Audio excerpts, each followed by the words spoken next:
how to use the chain rule. First, let's take f to be a C1 function. It's a C1 function, so it's differentiable. It's a function of two variables that I call u and v. And let's suppose that u is itself a function of xy, so it depends on two variables, x and y, and v as well depends on x and y. So we can draw the table of dependency like this. So f depends on u and v, and u and v depend on x and y. So we are in a case similar to when we have a composition of a function of one variable, so a function that depend on another function that depend on the variable. So we can calculate, of course, the partial derivatives of f with respect to u and v, or with respect to x and y. The chain rule is the rule that gives us the formula that will allow us to calculate the derivatives of f with respect to the lower level of variables, so with respect to x and y, in terms of the partial derivatives of f with respect to u and v.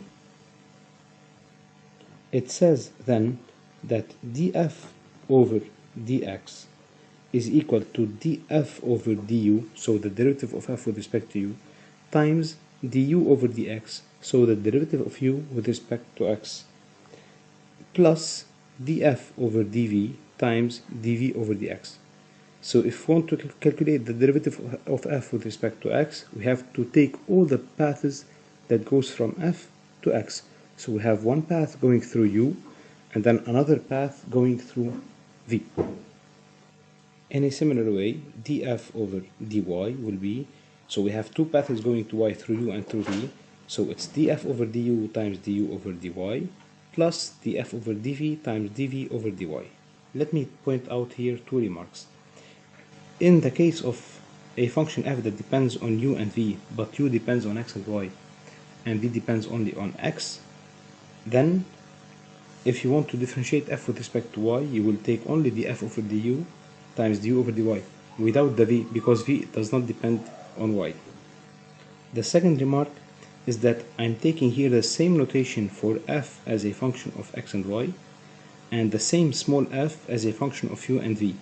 That's not always the case in all books, so if you open another book, you might find that they might call or they might use another notation for the function f when it depends on x and y or in u and v. That's what I will do in the next example. We take now this first example where f of xy is equal to ln of x2y plus exponential x2 plus y2. So we take u to be x2y, that's the first change of variables, let's say, and v to be x2 plus y2. So this new variable, if we express it in terms of u and v, I will call it big F.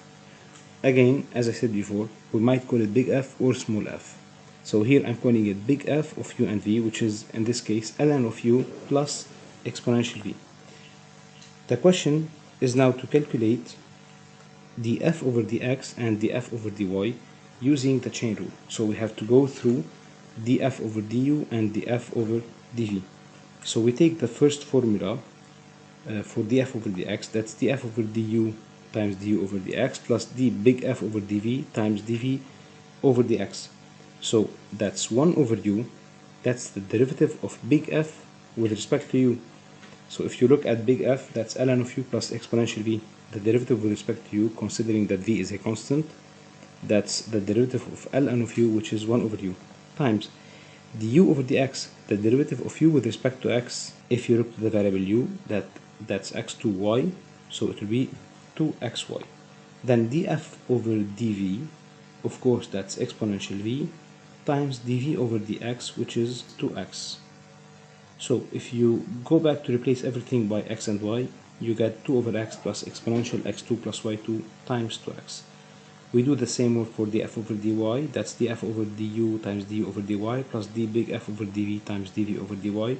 So doing the same work will lead us to this expression that will give us this last expression 1 over y plus e x2 plus y2 times 2y if we replace everything by x and y. Now in the second example, I will name things a little bit differently. So I'm taking f as a function from R3 into R, which is differentiable of course, a C1 function even, and then I will take big F to be a new function that depends on x, y, z, which is equal to f of x minus y, y minus z, z minus x. If you see such a writing, it means that you take f and you replace the variables of x, whatever they are. The first one by x minus y, the second one by y minus z, and the third one by z minus x. So the question here is to calculate d big F over x plus d big F over y plus d big F over z. So let's build a table of dependencies of the variables. So of course the first variable x minus y, we will call it u maybe, y minus z we can call it v, and z minus x, let's call it w. So we have a function big F that depends on u, v, and w, and themselves they depend on x, y, z, each one of them. So how to solve this exercise? First, as we said, we take u to be x minus y, v to be y minus z, and w to be z minus x. And then we start calculating d big F over dx. So the f depends on u, and u depends on x. F depends also on v, which depends on x, etc. So according to the chain rule, this would be equal to df over du times du over dx plus df over dv times dv over dx plus df over dw times w over dx. So du over dx, that's 1 because u is equal to x minus y. Same, dv over dx is equal to 0 because v does not depend on x, you can see. And then dw over dx, that's equal to minus 1. So if you add all this, you get df over du minus df over dw. You do the same work for df over dy, and you get at the end minus df over du plus df over dv. And you do the same work as well for df over dz. So if you add all these together, you will get the sum df over dx plus df over dy plus df over dz, which is equal to 0.